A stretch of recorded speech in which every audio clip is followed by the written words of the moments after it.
Bonjour, aujourd'hui on va parler de l'IP, que veut dire l'IP, que veut dire réseau, que veut dire on envoie un paquet IP et quel est l'intérêt de IP.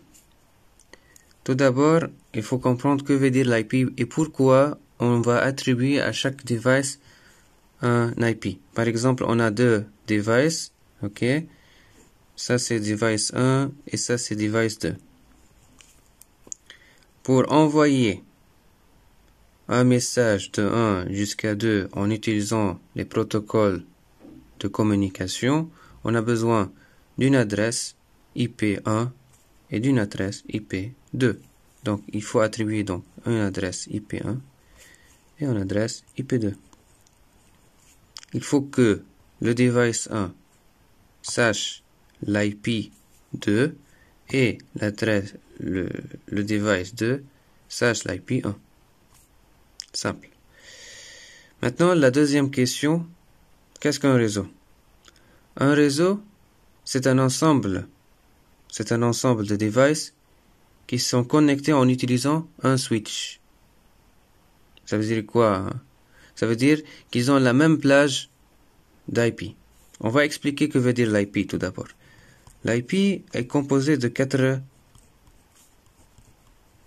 nombres.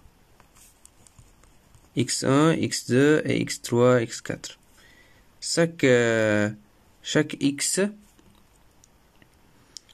est un nombre entre 0 et 255.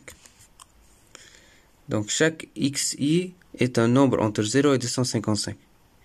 D'accord. Maintenant,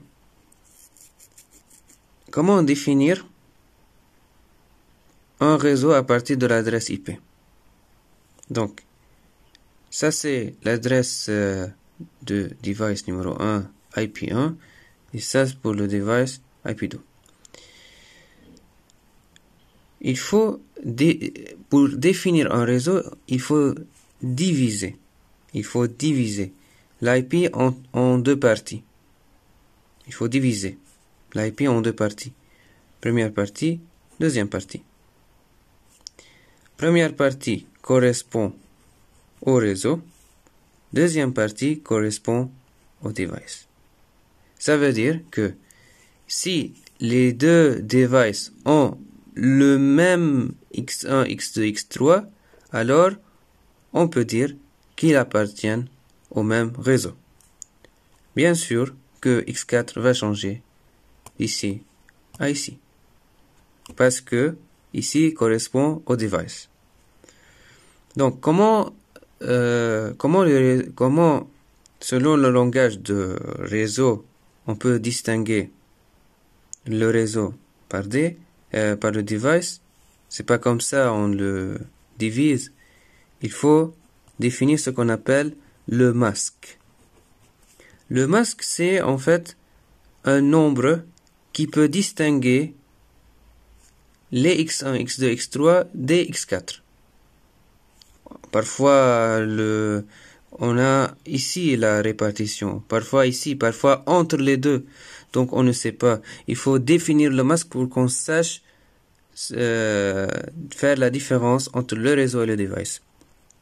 Donc, si par exemple, on va supposer que X1, X2, X3, c'est seulement pour le réseau, donc c'est 255, 255, 255 et 0. Pourquoi? Parce que si on va faire une addition, on va avoir à la fin X1, X2, X3, et c'est ça, en fait, le réseau. Donc, en fait, ce qu'il fait le masque, c'est qu'il détermine la plage du réseau. Ça veut dire, il calcule X1, X2, X3, c'est tout. Maintenant, la troisième question, comment, à partir de l'adresse IP, on envoie un message? Maintenant, la première, il faut faire une discussion. Si IP1 et IP2 appartiennent au même réseau, ça veut dire ils ont X1, X2, X3 au même réseau. Alors, donc même réseau. Alors, alors c'est facile d'envoyer, même sans réseau. Donc, on a besoin seulement d'un switch, ce qu'on appelle switch. C'est un device dans lequel il relie les devices d'un même réseau.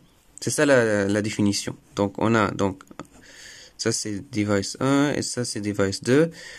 Ils se trouvent dans le même réseau. On a besoin d'un switch. Et ce switch-là permet de relier des 1 et des 2. On ne peut pas relier directement. On peut relier par un câble Ethernet, mais l'idée, c'est qu'il faut savoir le standard d'un réseau. On a besoin d'un switch qui permet de relier les deux devices entre eux. Voilà. Donc, on envoie, voilà, un paquet. Voilà. On peut envoyer un paquet IP. Et aussi, on peut envoyer un paquet sans IP.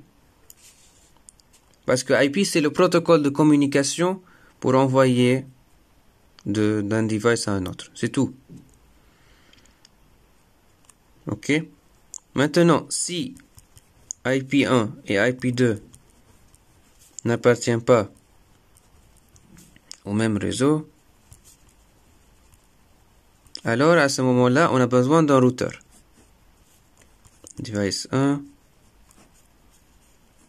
device 2, routeur.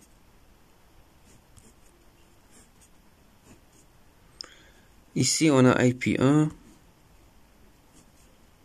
réseau 1. Ici, on a IP1', réseau 1, IP2', réseau 2, IP2. En fait, ce qu'il fait le réseau, le routeur, c'est en fait, il crée une IP ici. Et cette IP se trouve dans la même plage, réseau 1, réseau 2, pour qu'on puisse communiquer. Donc, à ce moment-là, l'idée, c'est quoi un routeur? Routeur, ça veut dire, il fait le pont. Donc, il envoie le message d'ici vers ici. Et à ce moment-là, une fois que le message se trouve ici, alors il peut envoyer le message au device 2.